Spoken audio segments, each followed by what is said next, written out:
እንኳን ገና መጣችሁ። ዛሬ በደረሱን መረጃዎች ላይ ተመስርተን ስለ ፋይናንስ ገበያዎች በተለይ ደግሞ ስለ ፊውቸርስ እና የውጭ ምንዛሬ ገበያዎች ትንሽ በጥልቀት እናወራለን። አዎ፣ ዋነኛ ትኩረታችንም እጅግ ስኬታማ በነበረው ነጋዴ ማይክል ማርከስ ታሪክ ላይ ይሆናል። በጣም አስገራሚ ታሪክ ነው። ዓላማችን እንግዲህ እነዚህ ውስብስብ ገበያዎች እንዴት እንደሚሰሩ መረዳትና ከማርከስ ውጣ ወረደ ከተሞላበት ጉዞ ደግሞ ትምህርቶችን መውሰድ ነው። ጥሩ ሐሳብ ነው። እስኪ በፊውቸርስ እንጀምር። ፊውቸርስ ገበያ ማለት እኮ ያው ደረጃውን የጠበቁ ውሎች ናቸው። ውሎች? ምን አይነት ውሎች? ለምሳሌ ወርቅ ወይም ነዳጅ ወይም ሌላም የፋይናንስ ሰነድ ሊሆን ይችላል።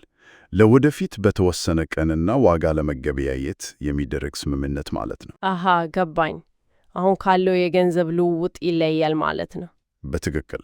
ዋናው ነገር ደረጃውን የጠበቀ መሆኑና በቀላሉ መሸጥና መግዛት መቻሉ ነው። ያው ፍሰት ሲባል ነጋዴዎች በቀላሉ መግባትና መውጣት ይችላሉ። አዎ፣ ያ በጣም ማራኪ ያደርገዋል። ደግሞ ሌላም ጥቅሞች አሉት። ለምሳሌ ምንጮቹ ላይ እንዳየነው ገበያው ሲወርድም መሸጥ ይቻላል የሚል ነገር ነበር። ሾርት ሴሊንግ። ልክ ነሽ። ከአክሲዮን ገበያ በተሻለ ሁኔታ ዋጋው ይወረዳል ብለህ ከገመትክ በቀላሉ መሸጥ ትችላለህ። እና ሌላው ደግሞ ያው ሌቨሬጅ የሚባለው ነገር፣ ከፍተኛ የብድር አቅም። እሱ ወሳኝ ነው። ትንሽ ገንዘብ ብቻ አሳይዞ በጣም ትልቅ በሆነ የገንዘብ መጠን መነገድ ያስችላል። ይህን ማለት ትርፉም ኪሳራውም የመባዛት ዕድል አለው ማለት ነው። በትክክል። ትልቅ ትርፍ ሊያስገኝ እንደሚችለው ሁሉ ትንሽ የዋጋ ለውጥ እንኳን በተቃራኒው ከሆነ ከፍተኛ ኪሳራ ያመጣል። በጣም አደገኛ ነው እንጂ። የማርከስም የመጀመሪያዎቹ ስህተቶች ከዚሁ ጋር የተያዙ ነበሩ። ግን ደግሞ የግብይት ወጪው ዝቅተኛ መሆኑና ልውውጥ ማዕከሉ ኤክስቼንጅ ራሱ ዋስትና መስጠቱ ያ ማለት የተዋዋልከው ሰው ቢከስርም አንተ ገንዘብህን ታገኛለህ። አዎ፣ ልውውጥ ማዕከሉ በመሃል ገብቶ ያንን ስጋት ይቀንሳል። እሺ፣ ይሄ የፊውቸርስ ገበያ ነው። ስለ ምንዛሬው ትንሽ እናውራ። ስለ ባንኮች መካከለኛ ገበያ። እሱ ደግሞ ሌላ ግዙፍ ዓለም ነው። ለ24 ሰዓት የሚሰራ ገበያ ነው። ለምን? እንዴት ነው ለ24 ሰዓት የሚሰራው? ያው ፀሐይን ተከትሎ ነው የሚዞረው። ከሲድኒ ሲዘጋ ለንደን ይከፍታል፣ ከለንደን ኒውዮርክ፣ እንደዛ እያለ። የሚገርም ነው። ዋና ዓላማውስ ምንድን ነው? ዋናው ዓላማ ጠፍ ንግድ ላይ ያሉ ድርጅቶች በምንዛሬ መዋዠቅ የሚመጣን ስጋት እንዲከላከሉ መርዳት ነው። ሄጂንግ ማለት ነው። ግን ብዙዎቹ ተሳታፊዎች ዝም ብለው ከዋጋ ለውጥ ትርፍ ለማግኘት የሚገምቱ ናቸው አይደል? ስፔኩሌተሮች። አዎ፣ በጣም ብዙ ናቸው። ከምንዛሬ ለውጥ ትርፍ ለማግኘት ነው የምንነግዱት። ሁሉም ዋጋዎች ደግሞ በአሜሪካ ዶላር ነው የሚተመኑት። እሺ፣ እንግዲህ ማርከስ የነገደው በእነዚህ ገበያዎች ውስጥ ነው እና ታሪኩ በጣም የሚገርም ነው። $30,000 ይዞ ተነስቶ በ10 ዓመት ውስጥ $80 ሚሊዮን። አዎ፣ የማይታመን የሚመስል ስኬት ነው። ግን መጀመሪያው ላይ የነበረው ነገር ውድቀት ነው አይደል? ከባድ ውድቀት ነው። መጀመሪያ ላይ በጓደኛው ምክር ተታሎ ነው መሰለኝ የገባው። አዎ፣ ጆን በሚባል ጓደኛው። እሱ $10,000 በአጭር ጊዜ በተለያዩ የእርሻ ምርቶች ላይ አኩሪ አተር፣ በቆሎ፣ ስንዴ ያለ አታው። ወይኔ!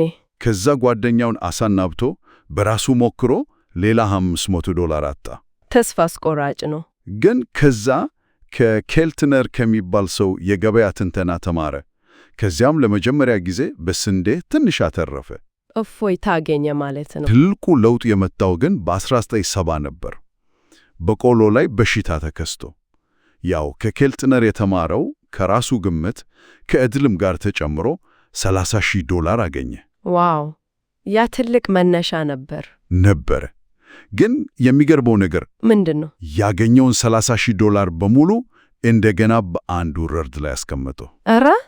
እንዴት? ለምን? በቀጣዩ ዓመት 1971 ላይ እንደገና ስለ በቆሎ በሽታ ወሬ ሰምቶ ገንዘብም ተበድሮ መሰለኝ። አዎ፣ ተበድሮ እና የነበረውን $50,000 በሙሉ በቆሎና ስንዴ ላይ ተወራረደ። ወይ ጉድ! እና ምን ተፈጠረ? ገበያው ተከስክሶ ወደቀ። ያኔ በሽታው ያለው እርሻ ላይ ሳይሆን የቺካጎ የንግድ ወለል ላይ ነው ተብሎ ነበረ። ሁሉንም አጣ ማለት ነው። ሁሉንም፣ የራሱንም የተበደረውንም። ከባድ ነው። ግን ከዚህ ትልቅ ትምህርት አገኘ ይላል። ምናልባትም ወሳኙን ትምህርት። እሱም ሁሉንም እንቁላሎች በአንድ ቅርጫት አለመክተት። በቃ በአንድ ሐሳብ ላይ ሁሉንም ነገር አደጋ ላይ አለመጣል። ያ በጣም ቁልፍ ትምህርት ነው። ታዲያ ከዚህ ውድቀት እንዴት ተነሳ? ኤድ ሴኮታ የሚባል ሰው ኤድ ሴኮታ እሱ ትልቅ ለውጥ አምጥቶለታል። ሴኮታ በኮምፒውተር ሲስተም ከሚነግዱት የመጀመሪያዎቹ ሰዎች አንዱ ነበር። ምን አስተማረው? ዋና ዋና መርሆች፣ ለምሳሌ ኪሳራን በፍጥነት መቁረጥ። ያ ማለት የገዛኸው ነገር ዋጋው መውረድ ሲጀምር ቶሎ መሸጥ። በትክክል ብዙ ሰው ተስፋ ያደርጋል ይመለስ ይሆናል እያለ፣ ሴኮታ አይ ቆርጦ ውጣ የሚል መር ነው ያስተማረው። ሌላስ? ትርፋማ የሆኑትን ንግዶች ደግሞ መያዝ፣ ቶሎ አለመሸጥ፣ ሌት ዊነርስ ራን ይላሉ። እና የገበያውን አዝማሚያ መከተል፣ ትዕግስትን በጣም አስፈላጊ መሆኑን ተማረ። የስነ ልቦናው ጉዳይ ከባድ ነው ማለት ነው። በጣም ትዕግስትና ስሜትን መቆጣጠር። እሺ፣ ሴኮታን አገኘ፣ ተማረ። ግን ትክክለኛው የፋይናንስ መመለሻውን የመጣው ከእንጨት ጣውላ ፕላይውድ ነው አሉ። ያ በጣም የሚገርም ታሪክ ነው። በፕሬዝደንት ኒክሰን የዋጋ ቁጥጥር ወቅት ነበር። እንዴት? መንግስት ለፕላይውድ ጣሪያ ዋጋ $100,000 አስቀምጦ ነበር። ነገር ግን የፊውቸርስ ገበያው ከዛ በላይ ወጣ እና ማርከስ ምን አረጋ? በሽርክና አካውንት የነበሩን $700 ብቻ ነበር መሰለኝ። በዛ አንድ ውል ገዝቶ ዋጋው ወደ $200 ሲደርስ ያቺ $700 ወደ $12,000 አደገችለት። በጣም ፈጣን እድገት ነው። ግን ከዚያም ወዲያውኑ ደግሞ ሌላ ስህተት ሊሰራ ምንም አልቀረውም። በሌላ የእንጨት ምርት ላምበር ላይ። እንዴት? እንደገና ከመጠን በላይ ትልቅ ቦታ ይዞ ኦቨርትሬዲንግ ሊከስር ምንም አልቀረውም ነበር። በጭንቅ ነው የተረፈው። ያ ደግሞ ሌላ ትምህርት ሰጠው። ከመጠን በላይ አለመነገድ። በትክክል በቃ ብዙ ትምህርት ያለው ጉዞ ነበር። ስለዚህ ከነዚህ ሁሉ ልምዶች ያዳበራቸው ዋና የንግድ መመሪያዎች ወይም ፍልስፍናዎች ምንድን ናቸው? የመጀመሪያውና ዋነኛው የአደጋ ቁጥጥር ሪስክ ማኔጅመንት ነው። ያ ቅድም የተከስነው? በአንድ የንግድ ሐሳብ ላይ ከ5% በላይ ካፒታል በጭራሽ አለመመደብ እና ሁልጊዜ መውጫ ዋጋ ስቶፕ ሎስ መጠቀም። ሁለተኛስ? ሁለተኛው ተለዋዋጭ መሆን ፍሌክሲቢሊቲ። አንድ ንግድ ትክክል አልተሰማው የሆነ የውስጥ ስሜት ካለ ወዲያው መውጣት፣ ግትር አለመሆን። ጥርጣሬ ሲኖር ውጣ ነው የሚለው። ያም የስነ ልቦና ጉዳይ ነው። እና ሶስተኛው የሴኮታው መርህ ኪሳራን ቶሎ ቆርጦ ትርፍን መያዝ፣ ለረጅም ጊዜ ትርፋማ ለመሆን ይሄ ወሳኝ ነው ይላል። በራስ መተማመንስ? የራሱን መንገድ መከተል በጣም አስፈላጊ ነው።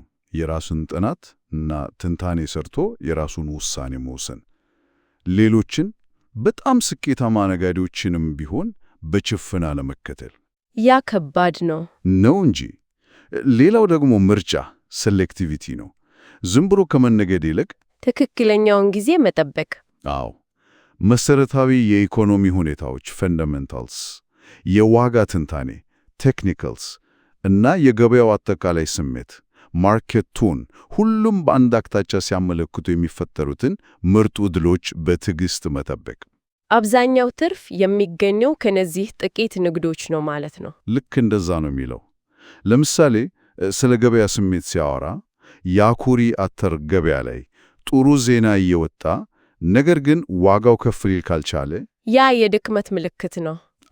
ገበያው ጥሩ ዜናን መቀበል ካልቻለ ምናልባት ጫፍ ላይ ደርሷል ማለት ነው። እና ጥሩ ዜና እያለ የሚዳከምን ገበያ መሸጥ ጥሩ ስትራቴጂ ሊሆን ይችላል ይላል። በጣም ጥልቅ ግንዛቤ ነው። እና ገበያዎች በጊዜ ሂደት እንደሚለወቱም ያምናል። አሁን በጣም ከባድ ሆኗል። ብዙ ባለሙያዎች አሉ። ቀላል የአዝማሚያ መከተል ትሬንድ ፎሎዊንግ እድሎች ቀንሰዋል ይላል። ስለዚህ ምን መሆን ያስፈልጋል? የበለጠ የተገላበጦች ኮንትራሪያን ማሰብ ያስፈልጋል ይላል። ከብዙሃኑ በተቃራኒ መሄድ አይነት ነገር። በመጨረሻም የስነ ልቡናው ጉዳይ ነው። ንግድ ትልቅ የስሜትና የስነ ልቡና ጨዋታ ነው ይላል። የውስጥ ስሜት ጋት ፌል አስፈላጊ ነው። ድፍረት ያስፈልጋል። እና ከንግድ ውጭ ሕይወት እሱንም ያነሳል። የተመጣጠነ ሕይወት መኖር ከመጠን በላይ ከመነገድና ከመቃጠል ያድናል ይላል። ኪሳራ ሲገጥም ደግሞ ወይ ንግድን መገነስ ወይም ለተወሰነ ጊዜ ማቆም። ክፍት አእምሮ መኖር ደግሞ ከሁሉም በላይ አስፈላጊ ነው። እሺ፣ የሁሉ ታሪክና ትምህርት በጣም ብዙ ነገር ነው ያለው። የፊውቸርስና የምንዛሬ ገበያዎች ምን ያህል ፈታኝ እንደሆኑ አይተናል። የማርከስ ጉዞ ደግሞ የሚያሳየን ስኬት ቀጥተኛ መስመር ላይ እንደማይገኝ ነው። ውድቀት የጉዞ አካል ነው። በእርግጥ ዋናው ከስህተት መማር ነው። በተለይ ከአደጋ አያያዝና ከልክ በላይ ከመተማመን ጋር በተያያዙ ስህተቶች እና ያ ትክክለኛውን ዕድል የመጠበቅ ሐሳቡ መሰረታዊ ቴክኒካል እና የገበያ ስሜት የሚጣጣሙበትን ለነጋዴዎች ብቻ ሳይሆን ያው መረጃን አገናዝቦ ውሳኔ ለሚሰጥ ማንኛውም ሰው ጠቃሚ ይመስለኛል። በጣም ትክክል። ውስብስብ መረጃን ስንመረምር ያንን አይነት መመሳሰል መጠበቅ ጥበብ ነው። ለመጨረሻ አንድ ነጥብ እናንሳና እንጨርስ። ማርከስ ገበያው አሁን በጣም በባለሙያዎች ስለተሞላ አንድ ሰው ስኬታማ ለመሆን ከሞላ ጎደል የተገላቢጦሽ ኮንትሬሪየን ማሰብ አለበት ብሏል። አዎ ያንን ብሏል። እናም በዚህ በመረጃና በትንታኔ በበዛበት ዘመን አንድ ሰው ያንን ገለለኛ ምናልባትም ከብዙሃኑ የተለየ ወይም ተቃራኒ የሆነ አመለካከትን ማዳበር የሚችለው እንዴት ነው? ይህ ምናልባት አድማጮቻችንም ሊያስቡበት የሚገባ ጉዳይ ነው ብዬ አስባለሁ። ጥሩ ጥያቄ ነው፣ ሊታሰብበት